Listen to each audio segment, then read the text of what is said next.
Et donc on va continuer l'explication. Donc ici on est sur la régulation de la teneur en eau, parce que nous avons deux régulations à signaler ici dans le milieu intérieur. Vous avez la régulation ici de la teneur en eau et la régulation de la teneur en sodium. Donc on va commencer par la régulation de la teneur en eau. Cette régulation de la teneur en eau, donc ça consiste en une modification de la teneur en eau du milieu intérieur. Si on dit la teneur en eau, c'est la quantité que peut contenir dans le milieu intérieur l'eau que le corps a besoin. Donc la quantité de l'eau qui est contenue dans le corps. C'est ce qu'on appelle la teneur. Donc on a dit qu'une modification de la teneur en eau du milieu intérieur peut avoir deux conséquences. Si il y a eu la modification de la teneur en eau, ça peut être lié à deux conséquences. Ces deux conséquences, ça peut être la variation dans le même sens ou la variation dans le sens contraire. Donc retenez bien que la régulation de la teneur en eau peut avoir une modification au sein du milieu intérieur. Que la régulation de la teneur en eau peut avoir une modification au sein du milieu intérieur. Et cette modification peut entraîner deux conséquences. La première modification peut entraîner une variation dans le sens de la volume. Volume, c'est le volume ou bien la quantité d'eau contenue dans l'organisme ou dans le corps. Donc, cette quantité peut avoir une variation dans le même sens. Si cette variation a eu lieu dans le même sens, on dit donc que ça concerne la volume. Et si cette variation a eu lieu dans le sens contraire, on dit que cette variation entraîne ou bien concerne la pression osmotique. Ces variations stimulent des récepteurs. Et ces récepteurs sont spécifiques. Chaque récepteur est spécifique à une variation bien donnée. S'il s'agit de volets récepteurs, ça c'est des récepteurs qui sont situés dans l'oreillette gauche.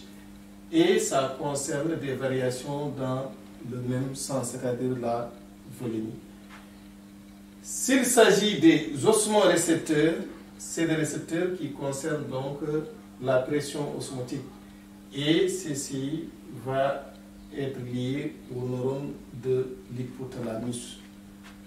L'hypothalamus est un organe des systèmes nerveux. Mais aussi, nous avons des signaux qui sont envoyés sous des messages nerveux vers une zone de l'hypothalamus. Ces messages nerveux qui sont envoyés sous la forme de messages, bien des signaux qui sont envoyés sous forme de messages nerveux vers une zone de l'hypothalamus jouent quel rôle? Ces signaux qui sont envoyés vers une zone de l'hypothalamus vont jouer le rôle de centre régulateur. Donc nous avons dit qu'il existe des signaux et que ces signaux sont envoyés sous forme de messages nerveux. Et ces signaux qui sont envoyés sous forme de messages nerveux vont vers une zone de l'hypothalamus. Et sur cette zone de l'hypothalamus, ils vont jouer un rôle. Et le rôle que va jouer ces signaux ou ces messages nerveux, c'est le rôle de centre régulateur. Et qu'est-ce que ça signifie, ce centre régulateur? C'est celui qui intègre des données, détecte les écarts par rapport à la normale. Donc, si on vous demande ces signaux qui sont envoyés sous forme de messages nerveux vers une zone de l'hypothalamus, joue quel rôle? Vous allez dire tout simplement que ça joue le rôle du centre régulateur. Et si on vous demande c'est quoi le centre régulateur, vous allez répondre ça en disant celui-ci intègre des données et détecte des écarts par rapport à la normale et organise une réponse correctrice. Si on dit que ça organise une réponse correctrice, c'est-à-dire que ça va donner une réponse qui va amener à ce que le système qui fonctionnait revient normal. Donc c'est un petit peu ça. C'est pour que ça soit beaucoup plus facile à être vraiment compris par l'élève. La réponse est constituée par une baisse ou une augmentation de la sécrétion d'hormones. Cette réponse qu'on a dit est correctrice, c'est-à-dire qui corrige ce qui n'était pas normal dans le système du milieu intérieur, va avoir une réponse. Et cette réponse va être constituée par une baisse ou une augmentation de la sécrétion d'hormones. Cette réponse qui est correctrice, elle est due à une sécrétion d'une hormone. Cette sécrétion d'une hormone, soit le taux est faible ou soit le taux est élevé. Le taux qui est élevé, on dit donc c'est une baisse de la quantité d'hormones, et le taux qui est élevé, c'est une augmentation du taux de la quantité d'hormones qui est sécrétée. Donc ici, on a dit que c'est ce qui va amener ce qu'on appelle l'antidiurétique. L'antidiurétique, c'est la diminution ou ADH. A, anti, ou bien H, on commence par le H, hormone, A, anti et D, diurétique. Donc c'est pourquoi on l'appelle ADH. Celle-ci est élaborée par des neurones de l'hypothalamus. Donc ce sont des neurones de l'hypothalamus qui déversent dans le sang au niveau des lobes postérieurs de l'hypophyse. C'est une hormone ou neurohormone.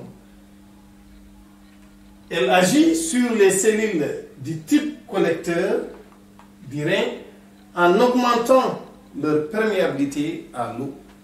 Donc ils augmentent à ces types collecteurs leur possibilité de pouvoir absorber l'eau. Donc si on dit qu'elle augmente sa perméabilité en eau, c'est que ce neurohormone-là permet au type collecteur du rein de pouvoir absorber le maximum possible d'eau. Donc on a dit que la réabsorption d'eau est ainsi accrue et le débit urinaire diminue. Donc si cette réabsorption est accrue, ça donc va entraîner une conséquence d'une diminution ou du débit urinaire qui va diminuer. Donc ça va entraîner un effet qu'on appelle l'effet antidiurétique. Donc on aboutit à cette régulation d'eau qui est due à ces deux éléments que nous avons cités ici. D'abord, la première est liée à une variation dans le même sens. Si on a dit que la variation est dans le même sens, ceci veut dire qu'on parle dans le cadre de volémie. Et si on a dit que la variation est dans le sens contraire, c'est-à-dire que nous allons ici parler dans le cadre de la pression osmotique. Mais il faut que l'élève aussi retienne que dans chaque cas, il y a des récepteurs qui sont spécifiques. Des récepteurs qui sont spécifiques pour une variation dans le même sens, c'est-à-dire qui concernent la volémie, et des récepteurs qui sont spécifiques dans le cadre de la pression osmotique, qui concernent aussi des récepteurs qu'on appelle des récepteurs ou bien des osmorécepteurs. Et ce qui concerne les récepteurs de la volémie, ça s'appelle des monorécepteurs. Et on peut vous demander aussi où se situent ces récepteurs. Il faut dire qu'ils sont situés dans l'oreillette gauche. Et on peut vous demander aussi où se situent les osmorécepteurs. Ce sont des neurones de l'hypothalamus. Mais aussi, il faut savoir que ceci est possible pour donner des réponses. Il faut des signaux et que ces signaux sont sous forme de messages nerveux. Et ces messages nerveux vont vers une zone qui est située au niveau de l'hypothalamus pour jouer ce qu'on appelle le centre de régulation.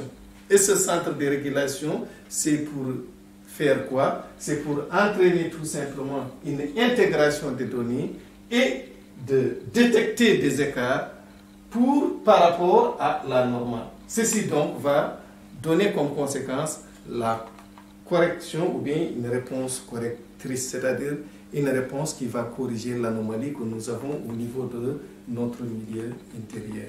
Et ceci va donc nous faire parler d'une hormone ou d'une neurohormone qu'on va appeler ADH, et cette hormone agit sur les cellules de type collecteur au niveau bien sûr du rein en augmentant la perméabilité et bien sûr de l'eau, la réabsorption d'eau et ainsi de suite. Ceci donc entraînera ce qu'on appelle une diminution de l'effet d'antidiurèse.